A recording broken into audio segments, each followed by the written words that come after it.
સરગવાની સુકવણી કરેલી છે. શા માટે કે બધા રોગો સામે લડવામાં ફાયદાકારક છે. ગુડ મોર્નિંગ, જય માતાજી, જય દ્વારકાધીશ. કેમ છો મિત્રો? તો આજે હું તમને થોડું સરગવા વિશે જણાવવાનો છું, કારણ કે મારા ઘરે 2 ઝાડ છે. તો હું તમને બતાવું. થોડો અવાજ આવે છે, થોડી વાર માટે બંધ કરીશું. તો હવે હું તમને બતાવું છું. હવે સરગવાનું ઝાડ બતાવું છું. ઘણા બધા લોકોને ભાવતો હોય છે, ઘણા બધા લોકોને નથી ભાવતો, પણ મને તો ખૂબ ભાવે છે, કારણ કે શરીર માટે ખૂબ લાભદાયક પણ છે. તો તમે જોઈ શકો છો, ત્યાં ઉપર છે તે સરગવો બધો પાકી ગયો છે. હવે તો ખાવા લાયક નથી રહ્યો, એટલે શાક કરવા લાયક. એક ત્યાં છે, જો કે મારું મકાન જે વાડો છે તે બસ સ્ટેશનની પાસે છે, માટે અવાજ થોડો વધારે આવતો હોય છે. તો હવે હું તમને જણાવું કે હું શું કહેવા માગું છું. તો આ તમે જોઈ શકો છો, આ સરગવાની સુકવણી કરેલી છે. શા માટે કરેલી છે? તો આ સરગવો સુકાઈ જાય એટલે આનો પાવડર બનાવી અને પછી એક ડબ્બામાં ભરી લઈશું. જોકે મારા પપ્પાને ડાયાબિટીસની થોડી બીમારી છે, પેરાલિસિસ છે. તો ઘણા બધા રોગો સામે લડવામાં ફાયદાકારક છે.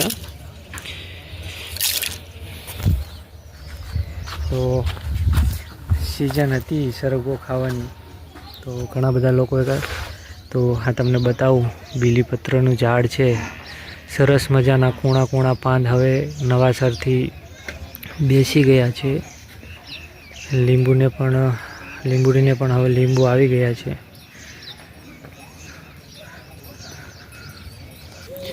તો હું તમને થોડું મારા ગામનું બસ સ્ટેશન બતાવું, મારા ઘરેથી તમને બતાવી દઉં.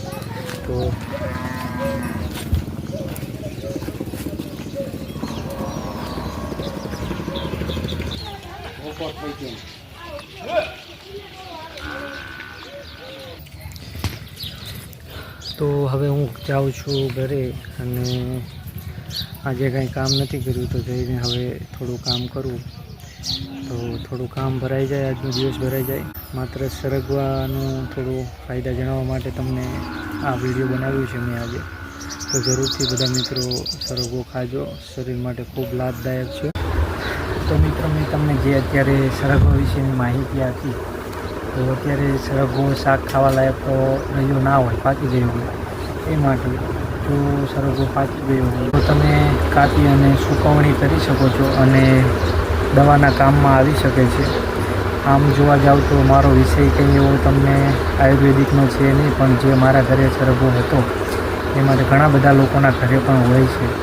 તો જેના ઘરે હોય તે આ ઉપયોગ કરી શકે છે. તો કે ઘરની એક દવા થઈ જાય, દવાના કામમાં આવે. એ માટે મારો વિષય તો માટીકામનો છે.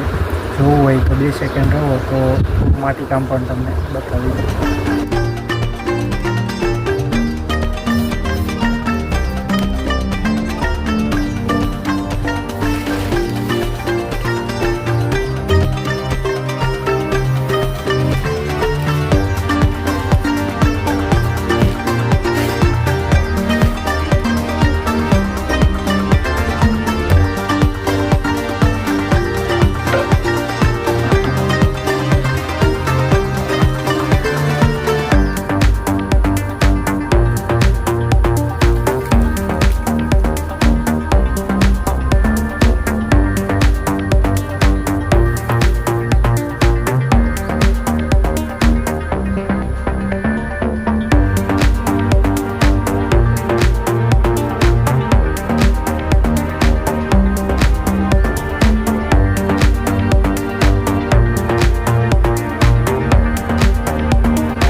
પસંદ આવે તો વિડીયોને લાઈક જરૂરથી કરી દેજો, અને નવા હોય તો જરૂરથી ચેનલને સબસ્ક્રાઈબ પણ કરી દેજો.